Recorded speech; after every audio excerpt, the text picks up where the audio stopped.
Good morning, my fellow yogic travelers. I'm mighty glad to be alive today. Hope that you are too, as we continue to live, laugh, love, learn, linger, live the life we love.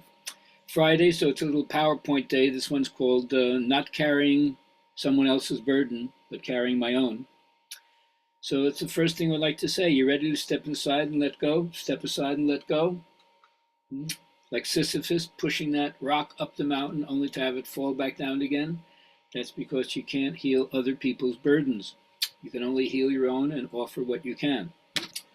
So I know that in the world we can feel very small. You can see I had this when Aleppo, Syria was being bombed, so this is a couple of years ago. And there's a helpless and traumatized face of the people who are in war zones. And of course, we have to connect a part of ourselves that's also small and helpless. And it's admirable to do this blessing work. You know, in the Bible, it's 14 different ways that they say you can serve. You know, whether it's bringing water to the thirsty, food to the hungry, clothing the naked, burying the dead, exhorting the people who are doing things that are self-destructive, to admonish them, giving them scriptural reference and so forth. So there are definitely things that we can do. We don't just have to sit on our duff and say there's nothing I can do. Think local, even though it's acting something that's good for the planet. Now, we all have anger. We all have things that piss us off. We wish reality were not the way it was. And we experience this when we feel loss as well. And we blame others. It's easy to project on other people. Why me? Does it happen to me? It's not fair. But it's a necessary stage of drawing boundaries and learning how to turn your anger into motivation to do something, right? And there's also a way of expressing clean anger. The problem is that anger usually on the surface masks sadness, which is behind it. And so that's where the grief is. Grief is not a disorder. It's not a disease or a sign of weakness. It's an emotional, physical, and spiritual necessity. It's the price you pay for love. The only cure for grief is grief. Now, if sadness is what's predominant, I'm sure that right behind that is anger. So learning to separate yourself, be able to see these things and give it the appropriate space, the appropriate expression, that's the way to have some kind of healthy balance in this world that seems to have gone mad. Now, there's so much to do. Over concern with the residue of the amount of problems that we face leads you to gridlock, or analysis leads you to paralysis. You got to just pick one thing. You'll see how this comes up again and again. In order to pick that one thing, do you have faith? Do you have faith to let go? Like in the trapezius, there's a moment where you let go of the part that you're holding on to, and you fling yourself out into space, and you hope that the guy will be there to catch you. Everything will unfold just fine if you completely let go of all concern about everything else and simply be present, even if only for a moment. At least that's what they say. The challenge is the gauntlet has been slapped across our face, thrown down. Now do we accept the challenge? Can we let go and be here now completely? But there's so many weapons of mass distraction. Your cell phone, your computer being too much of it, and then the news constantly grabbing our attention and focusing on things that may not draw the best that we're capable of out of us. And then we get involved in working, doing, producing, multitasking, even though we all know intellectually do one thing at a time. That'll create order, slow things down. You never get it done, so you don't never get it right.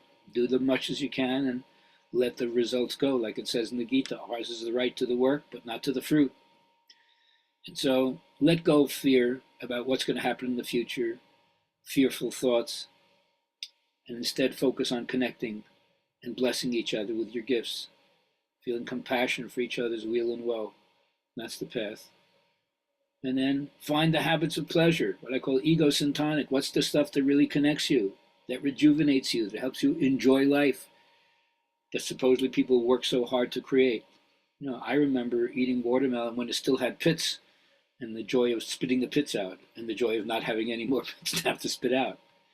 Find something every day that brings you up and brings other people up that you can share as well. And then don't change so people will like you. Just be yourself and the right people will love you.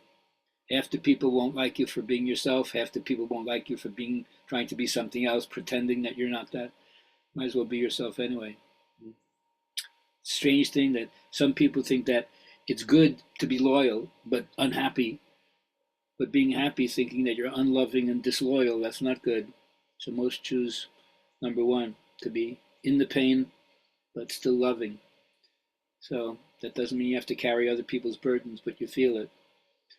And remember, like even children with other forms of abuse, children of parental alienation, they're not aware that they're being mistreated, and they often cling vehemently to the favored parent, even when the parent's behavior is harmful to them. You have no allegiance. You have no faith necessary to keep you connected to the old ways. You can't heal their pain, other people's pain.